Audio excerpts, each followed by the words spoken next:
हम ये कल पावर वाले क्वेश्चंस कर रहे थे, बस फोन रख दो। कुछ कह रहे हो? नहीं ना?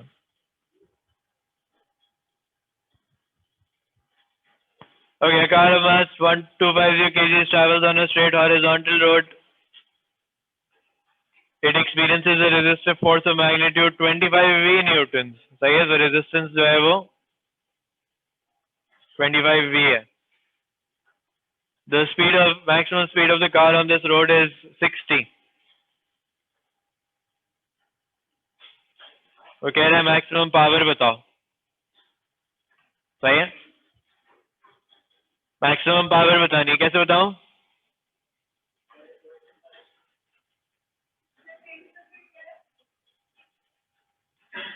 I have no idea. Example 15 है ये.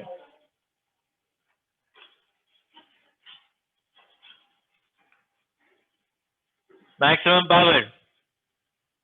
पावर का फॉर्मूला क्या होता था? F into E. यानी मैक्सिमम ड्राइविंग फोर्स आ जाए तो मेरे पास मैक्सिमम पावर भी आ जाएगी. सही है. Okay, what's the maximum speed होती है तो क्या होता है? एक्सेलरेशन 0 होती है. तो क्या मैं कह सकता हूँ कि driving force minus resisting force equals to 0. ma equals to 0 हो जाएगा. सही है. या मैं 1250 इंटू 0 50 इंटू 0 लिख देता हूँ. Okay, 25 into 60. What's 25 into 60?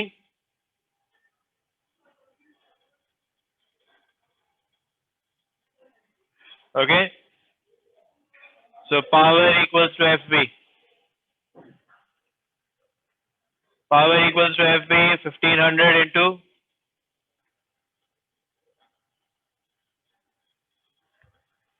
9000 watts.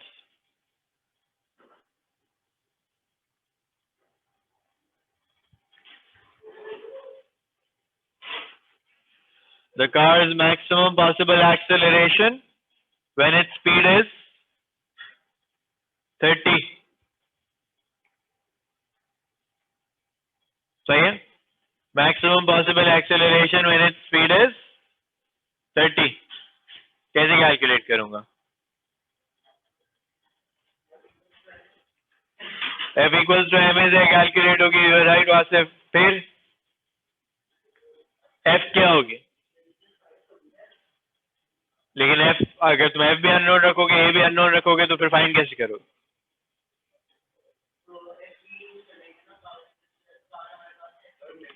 Maximum power है हमारे पास और हमें स्पीड बताई हुई है, तो मैं कहूंगा F into 30.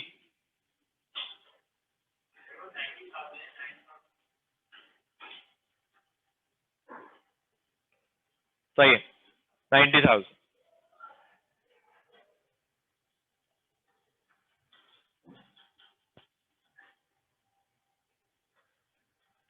Okay, so 3000 minus resistance is 25 into 30.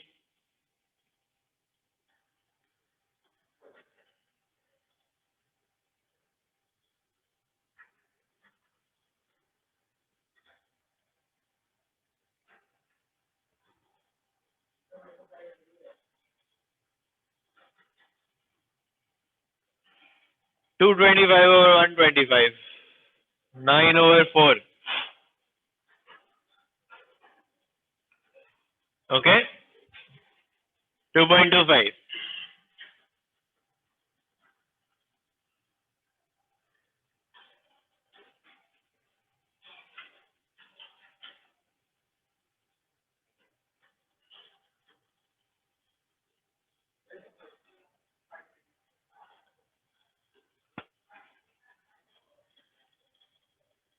Maximum possible acceleration पूछिए.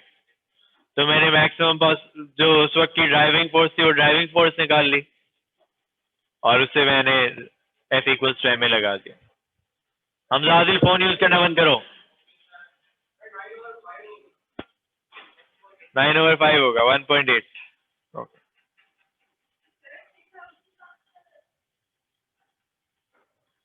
तो यहाँ पे कैलकुलेशन हुई है देखो,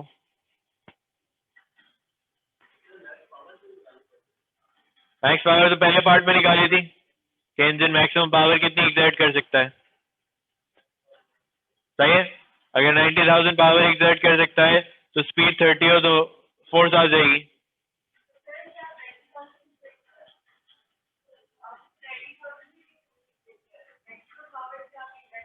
हमेशा मैक्सिमम एक्सेलरेशन तब आएगी ना जब मैक्सिमम फोर्स लगा रहा हूँ, सही है। तो मैंने मैक्सिमम पावर से इसको मैक्सिमम फोर्स में कन्वर्ट कर लिया at a speed of 30, okay.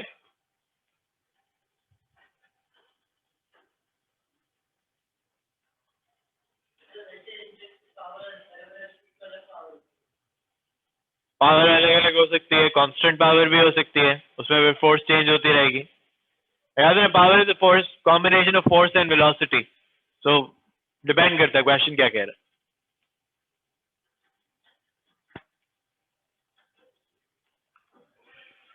Okay, a car of mass 1000 kgs moves along a straight horizontal road passing through points A and B.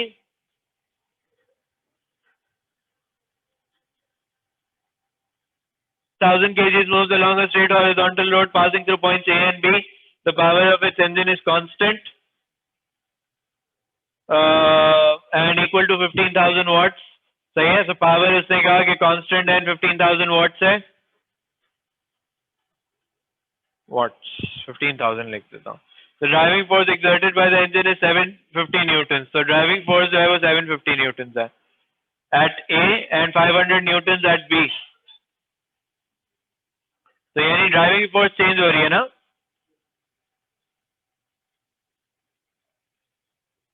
Find the speed of the car at A and B and hence find the increase in the kinetic energy as it moves from A to B. तो मैं कहूंगा कि अगर 15,000 है तो यहाँ पे speed कितनी हो जाएगी 20, और अगर 15,000 पावर कांस्टेंट है तो यहाँ पे स्पीड कितनी हो जाएगी 30। क्या ये बात सबको समझ आती है? एफ भी लगा रहा हूँ बार बार।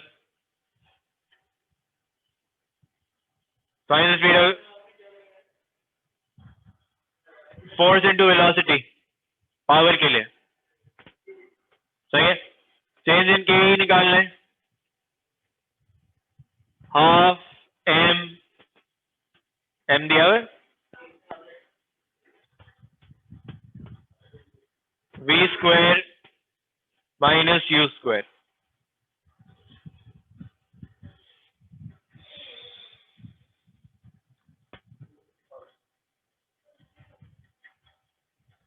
सही है, सिंपल सवाल है ये। आई थॉट ये ज्यादा चैलेंजिंग होगा, but question one it was probably 3 marks.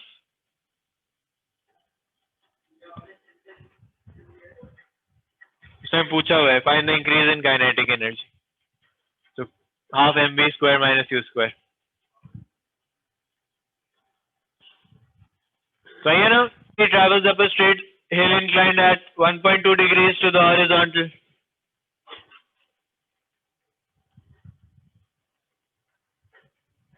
Okay, 150, 1150. The resistance to the motion of the car is 975.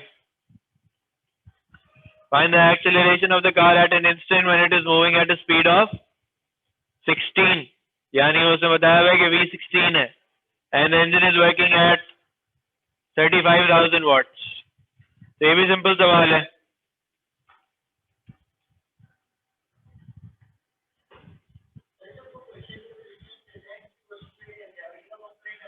नहीं,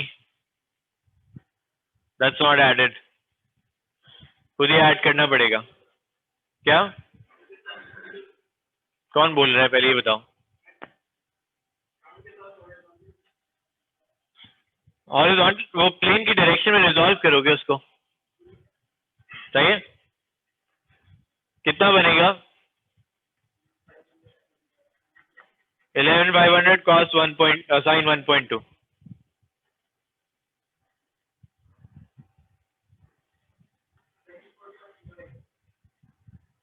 ये मुझे पहले ये तो बता दो एफ के 2 सही है। तो F इक्वल्स टू एम लगाएंगे, उसमें कहेंगे 2187.5 ड्राइविंग फोर्स है, 975 रेजिस्टेंस है और 11500 साइन 1.2 जो है वो ग्रेविटी है, और गाड़ी फिर भी ऊपर जा रही है एक्सेलरेशन के साथ।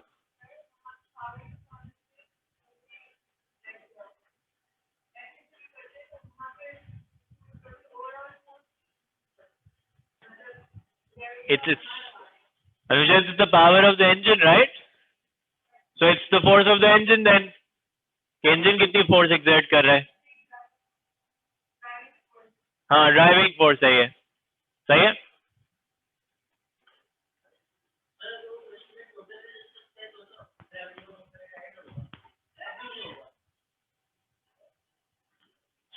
See, gravity is not a resistive force. इस केस में हर दफा तो रेजिस्ट नहीं करती ना,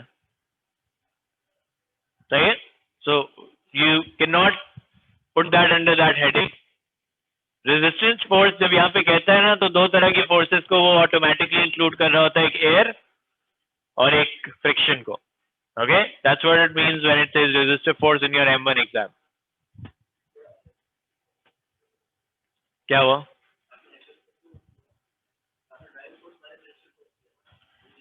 जो जो रेजिस्ट कर रहा है, ग्रेविटी भी इस वक्त रेजिस्ट कर रही है,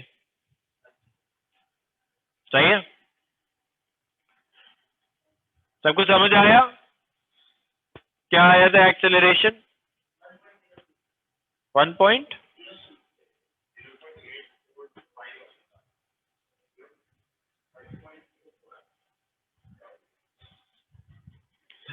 किसी का कैलकुलेटर रेडियन में तो नहीं है?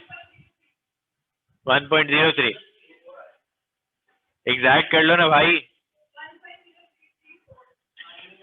जो भी आ रही है भाई, जो भी आ रही है। ये कैलकुलेटर चलाना आप लोगों की जिम्मेदारी है, बहुत सिखा दिया मैंने कैलकुलेटर चलाना आप लोगों को। अभी वो AS की क्लास में आज कैलकुलेटर कल चलाना सिखा रहा हूँ मैं बच्चों को। अब वो अली जमील कहेंगे सर आपका काम है, करें, ड्रामे क्यों कर रहे हैं, है ना। कोई बात नहीं, चलें। 18 ये कहते हैं car of mass 1200 kg travels along a straight horizontal road. The power provided by the car's engine is constant and equal to 20,000 watts. सही है? Power is 20,000. The resistance to the car's motion is equal to 500 newtons. 500, sorry. The car passes through the points A and B with speed 10 and 25. The car takes 30.5 seconds to travel from A to B. Find the acceleration of the car at A. U plus 80 नहीं लगा सकते। क्यों नहीं लगा सकते? क्योंकि constant force नहीं कही उसने। फोर्स कांस्टेंट नहीं है, वरना एक्सेलरेशन कांस्टेंट होती है। एक्सेलरेशन इसीलिए एट ए पूछी हुई है, ए पे कितनी एक्सेलरेशन थी। तो आप कहेंगे कि ए पे ड्राइविंग फोर्स पता करते हैं, ए पे ड्राइविंग फोर्स पता करते हैं 2000, रेजिस्टिंग फोर्स कितनी है 500, तो मैं कहूंगा F equals to m a 2000 minus 500 equals to 1200। A क्या आ रही है? 5/4 1.25। तो ए पे एक्सेलरेशन जो थी वो 1.25 है। Part 2, by considering work and energy find the distance A B. जब वो कह रहे वर्क एंड एनर्जी तो आपने क्या यूज करना है? वर्क एनर्जी प्रिंसिपल यूज करना है। बोलो दोबारा। एक्सेलरेट हो रही है, 10 से 25 जा रहे हो ना, ए एंड बी। सही है। जब उसने कह दिया वर्क एनर्जी यूज करो तो मैं पूरा वो लिख देता हूँ, work done by D F equals to change in K, change in P, work done by R. जो चीजें पहले इजी है फिट करना उनको फिट कर लो। क्या क्या इजी है फिट करना? के ही फिट करना इजी है, half M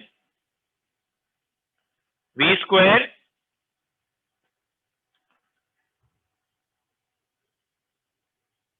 you square, p है कुछ?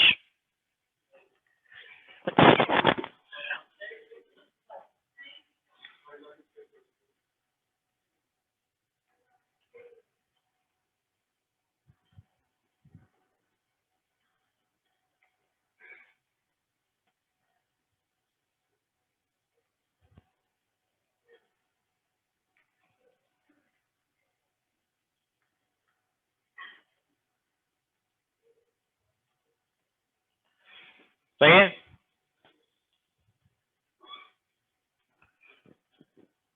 वर्क डन बाय रेजिस्टेंस, कितनी रेजिस्टेंस है? 500। क्या डिस्टेंस पता है? वही ढूंढ रहा हूं, डी लिख दो उसको। सही है। Okay, what's the work done by the driving force?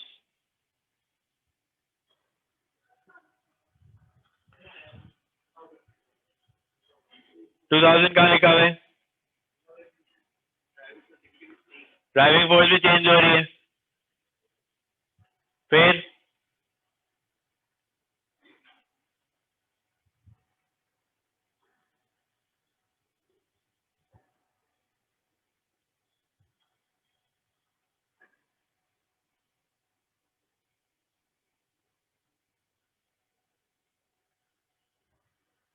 क्या करूं?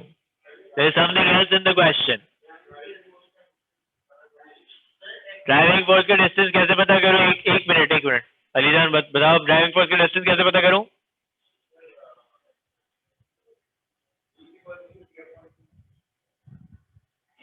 वी अलग अलग है ना, कौन सा वाला यूज करूं?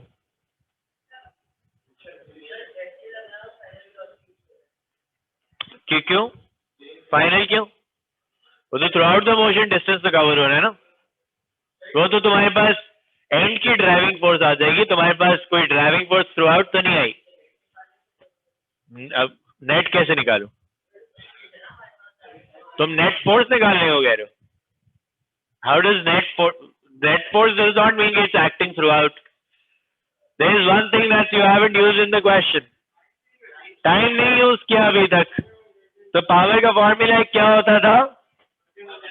Work done upon time.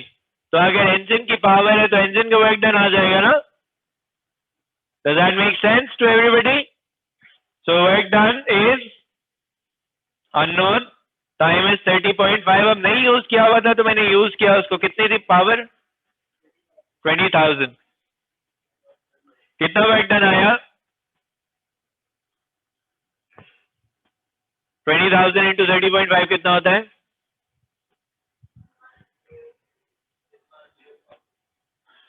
610,000। Does the question make sense to everybody now? मैंने ये कहा अली कि भाई work done by driving force मुझे समझ नहीं आ रहा था। ड्राइविंग वर्क डन का फॉर्मूला मुझे पता है, तो एफ इंटू डी होता है। सही है। अब एफ निकालना प्रॉब्लमेटिक है क्योंकि मुझे पहले ही पता चल गया क्वेश्चन में से कि स्पीड चेंज हो रही है और पावर कांस्टेंट थी तो फोर्स चेंज हो रही होगी। अब वासिफ ने मुझे कहा कि एंड वाली फोर्स ले ले, मैंने कहा दैट डजंट मेक सेंस, वो तो एंड का वर्क डन आ जाएगा सिर्फ।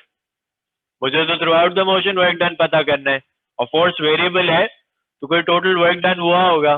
अब वो टोटल वर्क डन के लिए मैंने पावर का दूसरा फॉर्मूला यूज किया कि ये अगर इंजन की कांस्टेंट पावर है और टाइम मैंने तुम्हें बता दिया तो तुम इंजन का वर्क डन निकाल सकते हो। So this is the work done by the engine और the driving force in this case. किसमें? ये नो, ये पावर इंजन की थी ना, ये पावर इंजन की है ना, तो ये इंजन का वर्क डन होगा।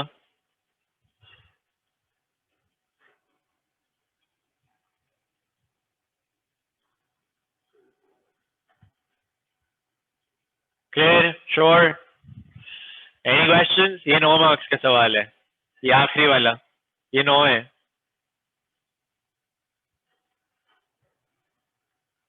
सॉल्व करोगे इसको, डी निकालो। 5 metres.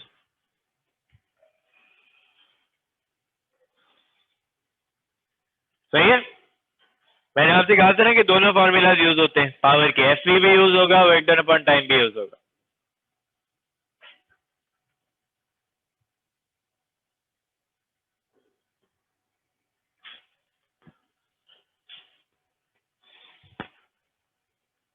kgs is pulled vertically upwards from rest at a fixed point O using a winding drum. The load passes through point A 20 meters above O with a speed of 1.25. Find for the motion from O to A the gain in the potential energy of the load. Gain in potential energy निकाल सकते हैं, mgh, कोई चीज technical नहीं है इसमें। Gain in kinetic energy from O to A, 0 से start करोगे, वो भी सिंपल है, स्पीड दी हुई है half mv square u square, 0 हो जाएगा। सही है। The power output of the winding drum is constant while the load is in motion. Given that the work done against the resistance to the motion O to A is 20 kilojoules. सही है। O to A जो है वो resistance ने जो काम किया है वो 20,000 joules किया है। And then the time taken for the load to travel from O to A is 41.7. Find the power output of the winding drum. कैसे निकालोगे?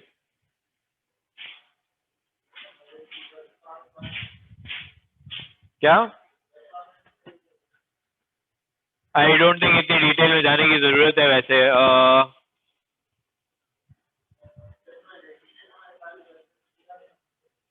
एक है ना,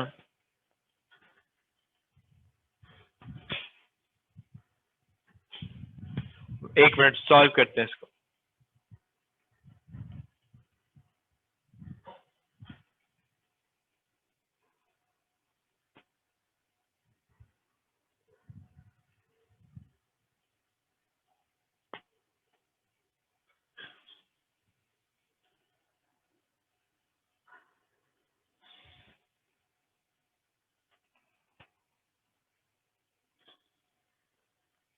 सही है, चलो वही वही करना पड़ेगा, वही एनर्जी प्रिंसिपल ही करना पड़ेगा।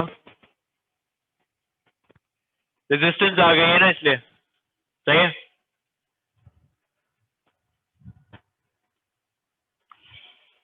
चेंज इन पी कोई बता, के और पी कोई बता सकता है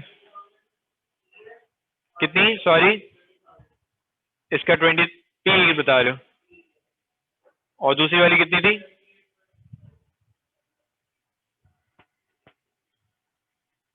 ये कुछ कम नहीं लग रही। चलो सही है, 78.1। सही है, मैं डायरेक्ट लिख रहा हूँ।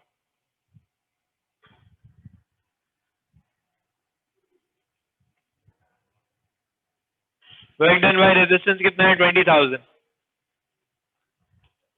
ओके, तो तुम्हारे पास work done by driving force आ जाएगा। कितना आ रहा है?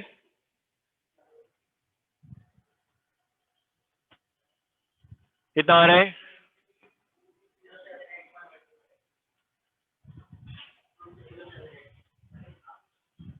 20,000 प्लस 20,000 40,000 नहीं हो गया?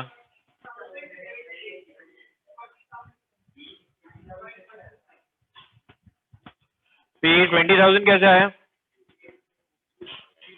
एम, हाँ ये कुछ गड़बड़ की है। कितना है ये? 32,000 है।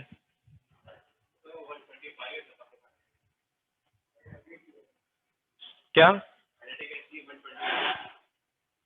125 बता रहे हो तुम? यार वासिफ क्या कर रहे हो? ब्रिलियंट।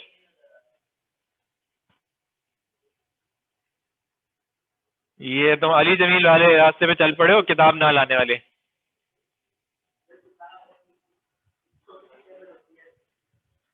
तो टेबल पे क्या मैंने अभी खाना सर्व करना ही है?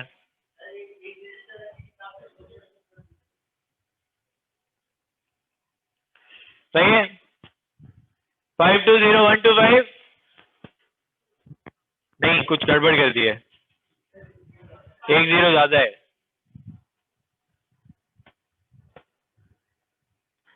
52,000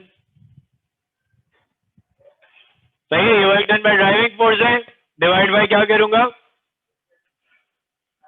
पावर निकालनी है तो टाइम से डिवाइड कर दूं सही है तो power equals to work done upon time 52125 divided by 41.7 12 exact सही है 1250 watts is the power of the winding drum okay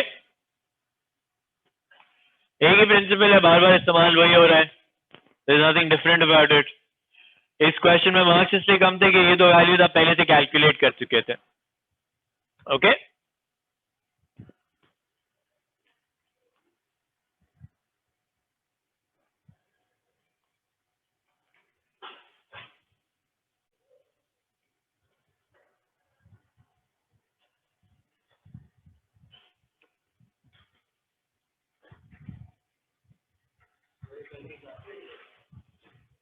कल की क्लास में और है करने को तुम टेंशन ना लो मेरा काम है क्या हो कहाँ चल पड़े भाई रुक जाए सवाल है particles A and B mass of 0.3 and are connected by a light inextensible string. The string passes over a smooth pulley fixed at the edge of a rough horizontal surface. Particle A hangs freely and particle B is held at rest in contact with the surface.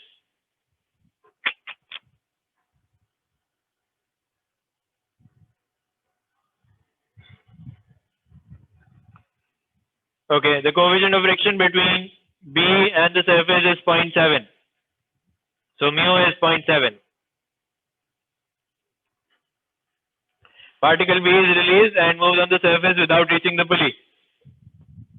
Find for the first distance 0.9 meters of the motion, the work done against the frictional force acting on B.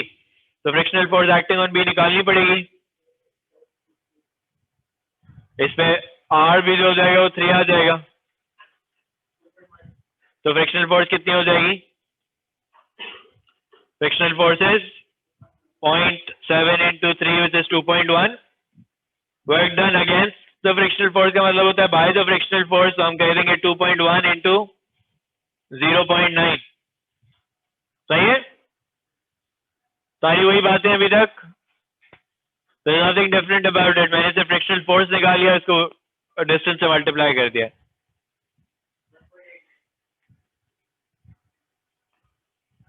The laws of potential energy of the system. The laws of potential energy of the system.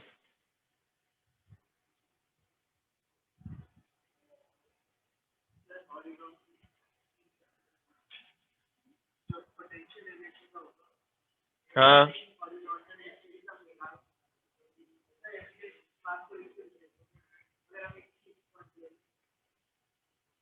Horizontal MGH में height होती है ना तो simple सा सवाल है ये अगर 0.9 आगे जाएगा तो 0.9 नीचे जाएगा B आगे जाएगा तो A नीचे जाएगा ना सिस्टम की बात हो रही है ना तो हाइट 0.9 ही होगी फिर तो हम कहेंगे M A का मास कितना है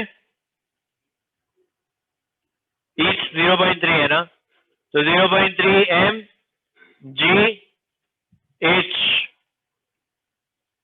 so 9 into 0.3 is 2.7 सही है अगर B आगे जा रहा है तो A नीचे जा रहा होगा तो हाइट लूज हो रही होगी gain in kinetic energy of the system नहीं इसमें रेजिस्टिव फोर्स भी है ना सही है गेन इन के ही निकालनी है ना तो एक्सेलरेशन चाहिए होगी गेन इन के ही चाहिए तो मुझे एक्सेलरेशन चाहिए होगी सिस्टम की ताकि मैं स्पीड निकाल सकूं फाइनल वाली। ओके वैसे तो मैं डायरेक्ट भी कर सकता हूं, लेकिन थोड़ा सा उसमें एक मसला आ जाएगा। Let's not do it directly, वरना इशू क्रिएट होगा उसमें। ओके यहाँ पे t बना दूं। सो t माइनस 2.1 इक्वल्स टू 0.3 है और 3 माइनस t इक्वल्स टू 0.3 है। ऐसा ही हो रहा है। The tension is operating in both directions.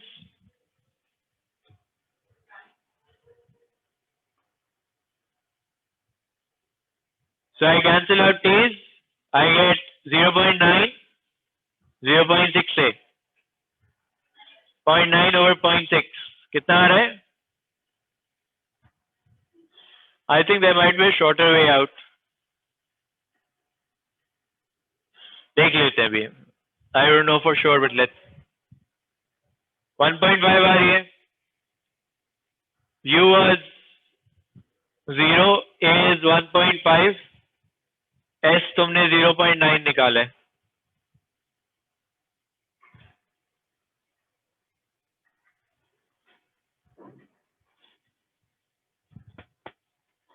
तो V कितना आ रहा है?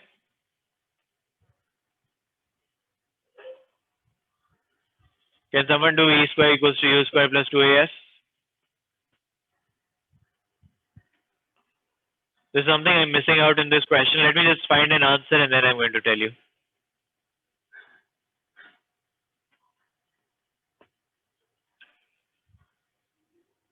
Root of 2.7. ये निकाल दो कोई आंसर, सब शक्लें देख रहे हो मेरी।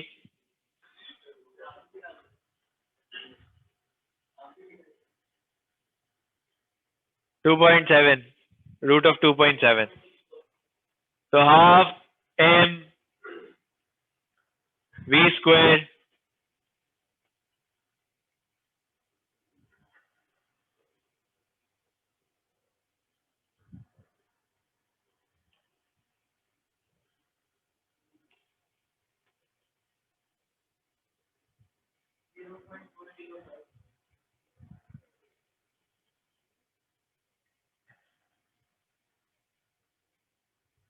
अच्छा एक मिनट मुझे इसको चेक करने दो।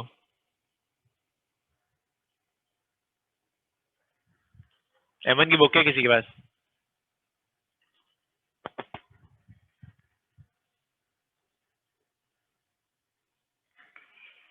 तो एक चीज मुझे गड़बड़ लग रही है, वो मैं चेक कर लेता हूँ।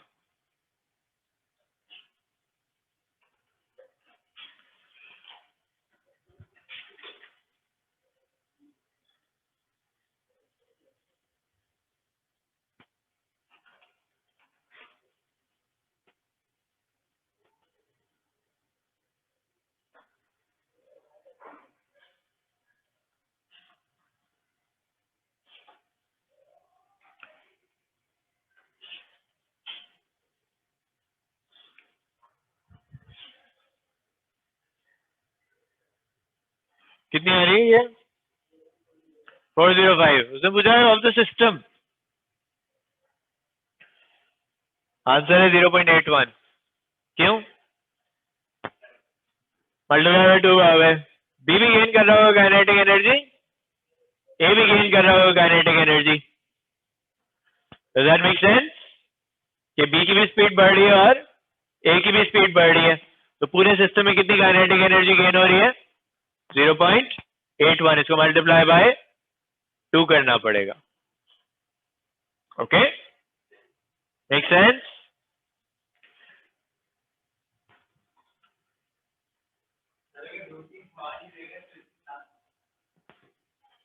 अगर 2-3 इसके बाद क्लास नहीं है? किसकी class?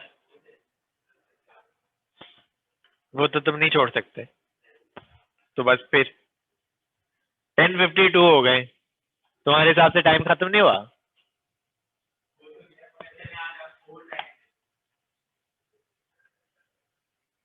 Thank you for your generosity, forever in your debt. चले बाकी कल करेंगे।